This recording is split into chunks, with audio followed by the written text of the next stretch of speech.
निर्माण कार्यको जिम्मेवारी लिएर लामो समय सडक निर्माण कार्य नसकेर लथालिङ्ग पारेको विरोधमा घोराहीका स्थानीयले फागुन 14 गतेसम्म काम सुचार नगरे सडक कार्यालयमा तालाबन्दीदेखि चक्काजामसम्मको आन्दोलन गर्ने चेतावनी दिएका छन्। सडक निर्माण कार्य निर्माणमा भएको ढिलासुस्तीले अनाहकमा दुध पाएको भन्दै पटक पटक ध्यान आकर्षण गराउँदा पनि काम सम्पन्न गर्नुको साटो सडक लथालिङ्ग पारेर अलपत्र पारेपछि स्थानीयले निर्माण कार्य चाँडो सम्पन्न गर्नतर्फ अग्रसरता बढाउन नभए फागुन 14 गतेपछि कडा आन्दोलनमा उत्रिने चेतावनी दिएका छन्। ट्राफिक चोकमा आज गरिएको विरोध कार्यक्रम घोराही 14 स्थित सिद्धार्थ गौतम नगर टोलका अध्यक्ष चित्रकान्त आचार्य र बैलडाँडा चौतारी क्लबका अध्यक्ष नारायण प्रसाद भुषालको अगुवाईमा भएको हो। 14 गतेसम्म आफूहरूले उठाउँदै आएको जायज माग सुनवाई नभए जिल्ला प्रशासन कार्यालय घेराउ सडक डिभिजन कार्यालयमा तालाबन्दी तथा चक्काजामसम्मको आन्दोलनका कार्यक्रम गरिने चेतावनी दिएको छ।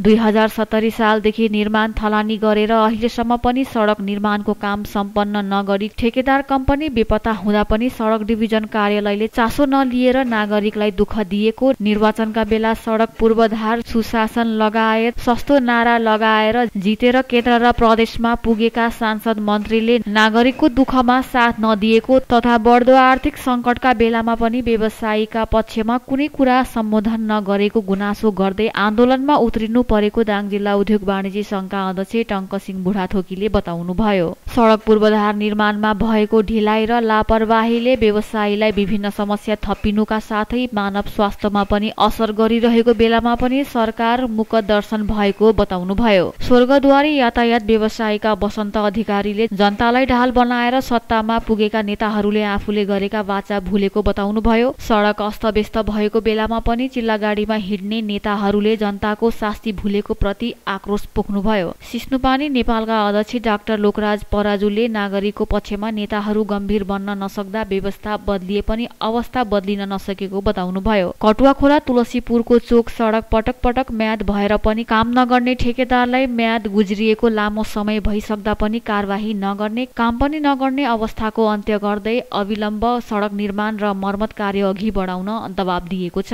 यसअघि दबाब स्वरूप 8 गते सडक डिभिजन कार्यालयको मूल गेटमा तालाबन्दी गरेर कार्यालय प्रमुख सहित कर्मचारीलाई कार्यालय प्रवेशमा रोक लगाएका थिए। तर मंगलबार बेलुकीसम्म निर्माण सामग्री झारेर काम सुचार गरिने वचन दिएको अवस्थामा पनि काम नभएपछि आफूहरू थप संघर्षमा उत्रिनु परेको भुषालले बताउनुभयो। विरोध कार्यक्रममा दाङ जिल्ला उद्योग वाणिज्य संघ, नागरिक समाज, स्थानीय राजनीति दलका प्रतिनिधि तथा स्थानीय नागरिकको उपस्थिति रहेको थियो।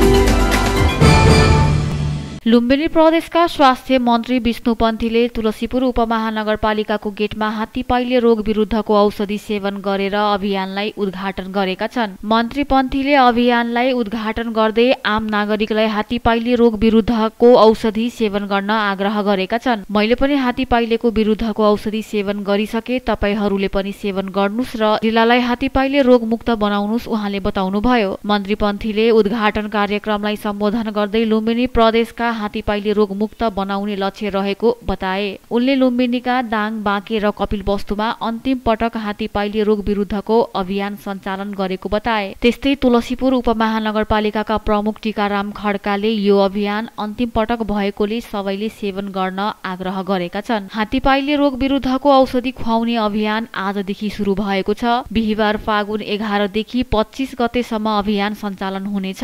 झापा, मोरङ, धनुषा, मोहत्तरी, रौतहट, सर्लाही, बारा, सरुवा, लामजुङ पर्वत, बागलुङ, कपिलवस्तु, बाँके, दाङ र कैलाली जिल्लामा हात्तीपाइले रोग विरुद्धको औषधि खुवाउने अभियान सञ्चालन भएको छ।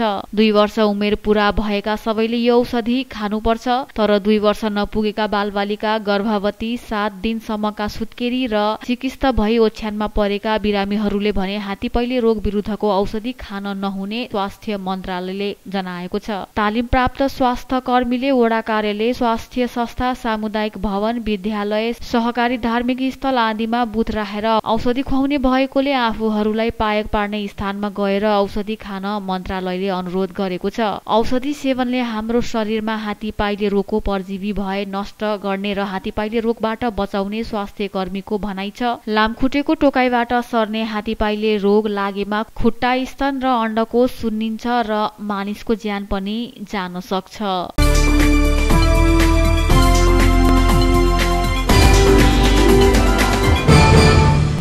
देउखुरीको राजपुर गाउँपालिका वडा नम्बर 1 पटौली नाकामा 120 मिटर लामो झुलुङ्गे पुल निर्माण हुने भएको छ। केन्द्रीय सशर्त अनुदान डोलीताराको 85% लगानीमा निर्माण हुन लागेको उक्त झुलुङ्गे पुलको निर्माण कार्यमा राजपुर गाउँपालिकाले 16% लगानी गर्नेछ भने त्यहाँका स्थानीयद्वारा 2% श्रमदान गर्नुपर्ने राजपुर गाउँपालिकाका अध्यक्ष शरद कुमार बुढाथोकीले जानकारी दिनुभयो। अनुमानित 95 लाखमा निर्माण हुने उक्त झुलुङ्गे पुलको निर्माण कार्यमा सेवा प्रतिष्ठान नेपाल तुलसीपुर 6 दाङले सहजीकरण गर्ने सो प्रतिष्ठानका प्राविधिक दिपेश गौतमले जानकारी दिनुभयो। त्यस्तै उक्त पुलको डीपीआर यही आउँदै गरेको चैत महिनाको 10 गते भित्र तयार पारी सम्पूर्ण डकुमेन्ट मन्त्रालयमा पठाउने र यता निर्माण कार्यको थलानी तत्काल गरेर 1 वर्ष भित्र पुल निर्माण कार्य सम्पन्न गरी त्यहाँका नागरिकलाई सेवा प्रदान गर्ने प्राविधिक गौतमले बताउनुभयो। उक्त झुलुङ्गे पुलबाट राजपुरको 1 नम्बर वडा नाका अन्तर्गतका गाउँहरू कक्रौवा, गुरुङ, सुकौली, सिरिया, पटौली, बरुवा, बिस्खरी गरी 7 वटा गाउँका कुल 150 घरधुरी लाभान्वित हुनेछन्। वर्षाको समयमा विद्यालयमा आउने जाने सासाना बालबालिकालाई धेरै समस्या रहेको र अब उक्त पुल निर्माण भएपछि समस्या समाधान हुने पटौली गाउँका समाजसेवी वीरबहादुर घरती मगरले बताउनुभयो। बुधबार राजपुर गाउँपालिकाका अध्यक्ष शरद कुमार बुढाथोकीले सेवा प्रतिष्ठान नेपालका प्राविधिक दिपेश गौतम, आफ्नो स्वकीय सचिव राम बकस चौधरी, गोद बहादुर चौधरीलाई साथमा लगेर स्थलगत सर्वे गरेर फर्किनु भएको छ।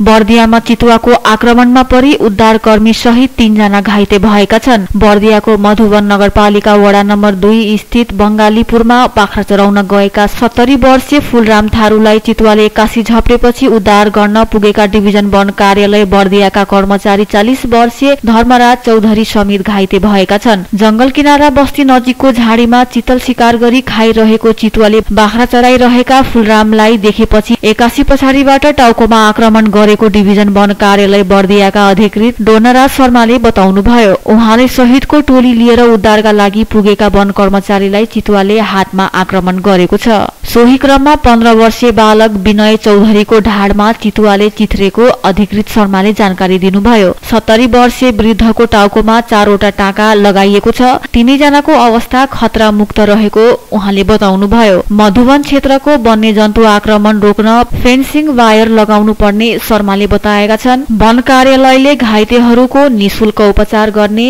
बताए।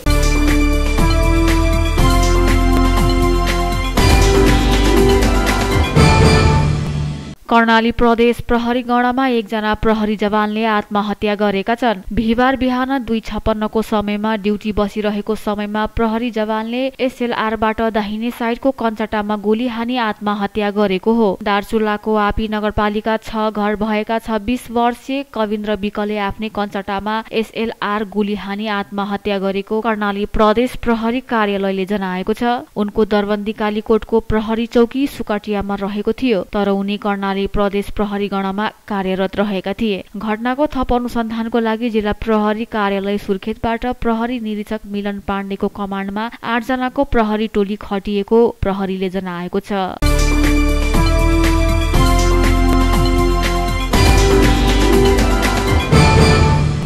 बाँकेमा सरकारी वन अतिक्रमण गरी बनाइएका 55 घर संरचना भत्काइएको छ। जिल्ला वन कार्यालय बाँकेले जिल्लाको राप्ती सोनारी गाउँपालिकाको झंगडिया गाउँ नजिक रहेको हुलाकी सड़कको छेउमा रहेका घर टहरा भत्काएको सहकार्य वन अधिकृत गणेश खड्काले जानकारी दिनुभयो। सर्वदलीय बैठकको निर्णय अनुसार 10 दिने सूचना जारी गरेर ती घर टहरा भत्काइएको उल्लेख गर्दै उनले राप्ती नदी पूर्व पर्ने हुलाकी सड़क छेउका धेरै जसो सरकारी वन क्षेत्र अतिक्रमण अतिक्रमणको चपेटामा परेको जानकारी दिनुभयो। जिल्लाको कोहलपुर सब डिभिजन वन कार्यालय अन्तर्गतको कोहलपुर 8 स्थित शीतल छाया सामुदायिक वन, कोहलपुर 7 स्थित आस्था सामुदायिक वन, कोहलपुरको विन्ध्यवासिनी सामुदायिक वन, बागेश्वरी सामुदायिक वन, ज्योति सामुदायिक वन र बैजनाथ गाउँपालिकाको खैरेनी सामुदायिक वन, प्रगतिशील सामुदायिक वनमा अतिक्रमण गरी 20 वटा टहरा निर्माण भएको थियो। सो अतिक्रमण विक्रम 57/2058 देखिको भएको बताइएको छ।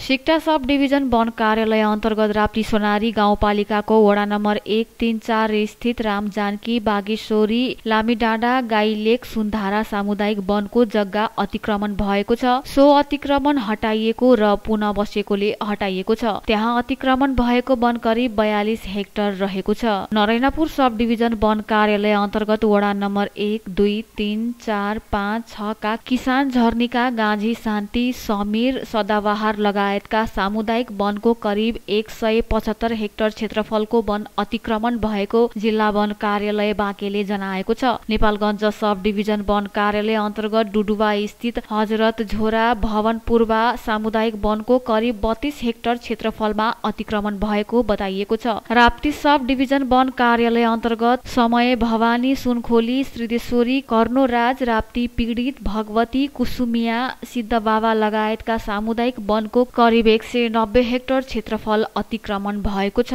शमशेरगञ्ज सब डिभिजन वन कार्यालय अन्तर्गत हरियाली, जनकल्याण, हर्लाफाटा, सिद्धशाही कुमारी, दुर्गा भवानी, जनमुखी, कोटाही देवी, मधु सामुदायिक वनको करिब 30 हेक्टर क्षेत्रफलमा अतिक्रमण भएको जनाइएको छ। वर्षौंदेखि अतिक्रमण भए पनि स्थानीय स्थानमा राजनीतिक सहमति कायम नहुँदा अतिक्रमण हटाउन नसकिएको जिल्ला वन कार्यालयले जनाएको छ।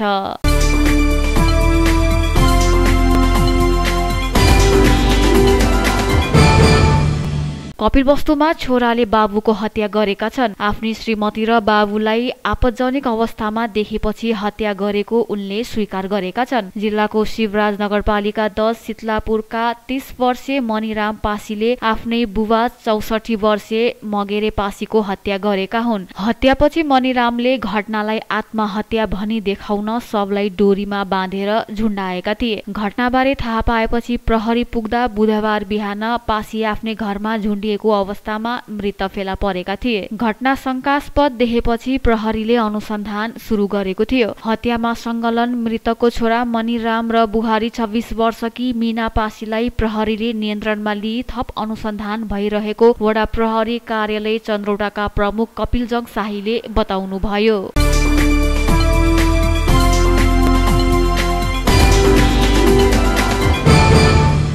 लुम्बिनी प्रदेशका मुख्यमन्त्री लीला गिरीले सूचना तथा संचार प्रतिष्ठानको कार्यालय राजधानी स्थल राप्ती उपत्यका देउखुरीमा स्थानान्तरण गर्न निर्देशन दिएका छन्। प्रतिष्ठानको परिषद बैठकका मुख्यमन्त्री गिरीले यकाशाक्य कार्यालय सार्ने निर्देशन दिएका हुन्। सरकार र प्रतिष्ठानका बीचमा आपसी सहयोगको आवश्यकता ओइलाउँदै मुख्यमन्त्री गिरीले भने प्रतिष्ठान र प्रदेश सरकारको नजिक हुनुपर्दछ। सरकारका काम कारबाहीसँग प्रतिष्ठान जोड्नु पर्दछ। यो कुरालाई आत्मसात गर्दै रूपन्देहीमा रहेको कार्यालयलाई छिटोभन्दा छिटो राजधानी स्थल राप्ती उपत्यकामा स्थानान्तरण गर्नु पर्दछ। लुम्बिनीलाई डिजिटल प्रदेशका रूपमा विकास गर्न सरकारको तयारी रहेको भन्दै मुख्यमन्त्री गिरीले उक्त तयारीमा जुट्न पनि प्रतिष्ठानलाई निर्देशन दिए। सरकारले विकाससँगै सुशासनलाई जोडेर लैजाने योजना बनाएको बताउँदै मुख्यमन्त्री गिरीले भने लुम्बिनी प्रदेशलाई डिजिटल प्रदेशका रूपमा विकास गर्ने सरकारको योजना छ। सरकारको योजनालाई सार्थक तुल्याउन सूचना तथा संचार प्रविधि प्रतिष्ठानको भूमिका महत्वपूर्ण हुन्छ। यसतर्फ प्रतिष्ठानले योजना बनाओस्। बैठकमा प्रतिष्ठानका सीईओ अनु बास्कोटाले 2 करोड 50 लाखको बजेट र कार्यक्रम प्रस्तुत गरेका थिए। 1 करोड 44 लाखको नियमित बजेट र 1 करोड 6 लाखको कार्यालय सञ्चालन खर्चको बजेटलाई बैठकले अनुमोदन गरेको थियो। बजेट प्रस्तुत गर्दै सीईओ बास्कोटाले पूर्ववर्ती सरकारका कारण बजेट परिचालन गर्न नपाएको र विगत 8 महिनादेखि कर्मचारीले तलब सुविधा नपाएको बताए। उनले मुलुकमै पहिलोपल्ट लुम्बिनी प्रदेशमा एकीकृत वेबसाइट सञ्चालनमा ल्याएको भन्दै आफ्नै DNA सिस्टम लागू गरेको बताए। प्रतिष्ठानले प्रदेशको डिजिटल प्रणालीको गुरु योजना तयार पारेको भन्दै CEO बास्कोटाले बजेट अभावका कारण योजना अगाडि बढाउन नसकेको बताए। प्रतिष्ठानले प्रदेशको डिजिटल प्रणालीको गुरु योजना बनाइएको छ, यसलाई लागू गर्नका लागि बजेट अभाव छ। हामीले प्रदेशका डिजिटल सामग्रीलाई सुरक्षित राख्ने सिस्टमको विकास गरेका छौं। संघीय सरकारका सूचना प्रणाली ह्याक हुँदा हाम्रो प्रदेशका कुनै पनि डिजिटल सामग्री ह्याक हुन पाएनन्, CEO बास्कोटाले बताउनुभयो।